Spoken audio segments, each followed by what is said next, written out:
Buhos ng pakikiramay sa burol ng yumaong kongresista na si Ignacio Iggy Arroyo sa kanyang bayan sa Negros. Bukas ibabalik na sa Quezon City ang kanyang labi.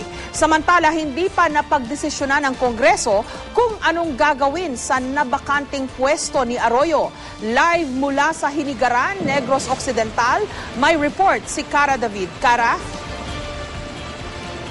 Yes, Jessica, isang necrological service ang isinasagawa ngayon dito sa Mary Magdalene Parish Church dito sa Hinigaran, Negros Occidental para sa huling araw ng burol, huling gabi ng burol dito sa Negros Occidental para sa yumaong kongresistang si Ignacio Iggy Arroyo.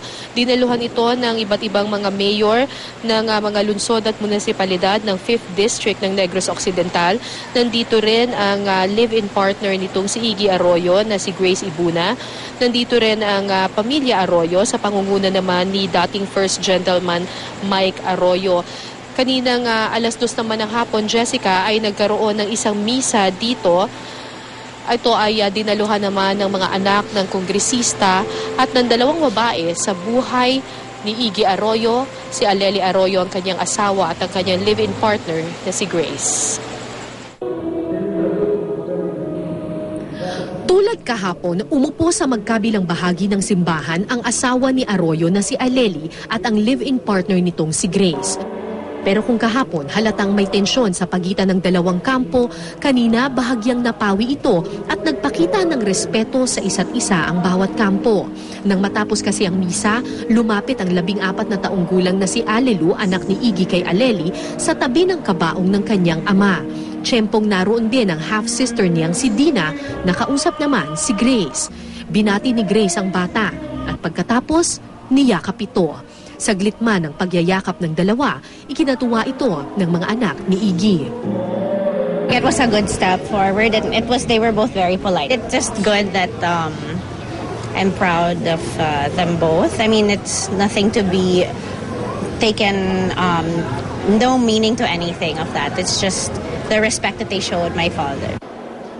Patuloy naman ang buhos ng pakikiramay. Si Grace makailang beses na umiyak habang umawit ang choir ng simbahan.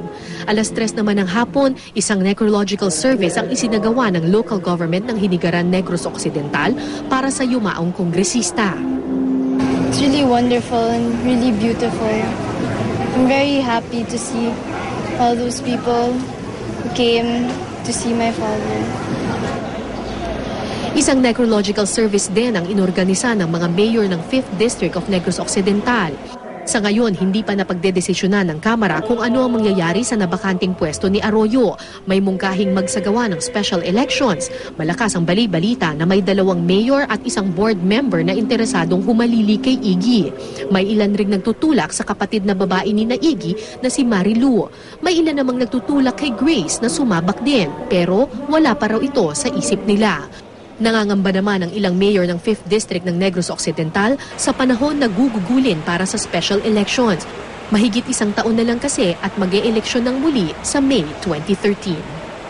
Kakapusin na tayo ng oras para for the special elections. Pero at the end, ang makaka-decide talaga Speaker of the House.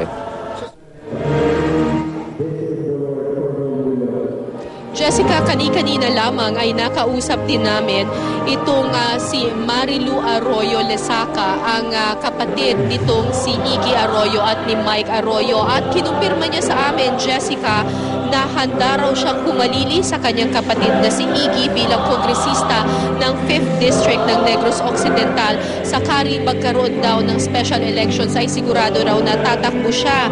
Nais daw niya kasing maipagpatuloy ang mga naiwang programa ng kanyang kapatid dito sa kanilang probinsya. Pero ito raw ay dadaan pa rin daw sa consultation nila sa mga constituents nila dito sa Negros Occidental. Narito ang maikling pahayag sa media kanina nitong si Marilu Arroyo. Tatakbo ako. But I'm not sure yet when. Because first we have important to weigh the situation, no? And we have to continue consulting our leaders, our kapitanes, our mayors, and the people. Pero Pero Jessica, dahil nga hindi pa sigurado kung magkakaroon nga ba ng special elections dito sa nabakanting pwesto nga ni Iggy Arroyo, tinanong din natin kanina si Marilu kung sakasakali sa May 2013 magkakaroon nga ng election for congressman ng 5th District of Negros Occidental, tatakbo rin ba siya?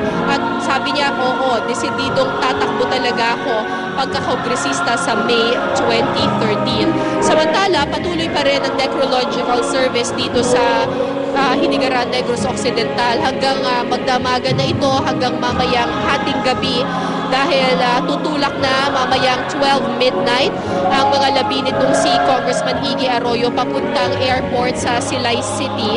Inaasahan darating ito sa Maynila bukas pasado alas 7 ng umaga.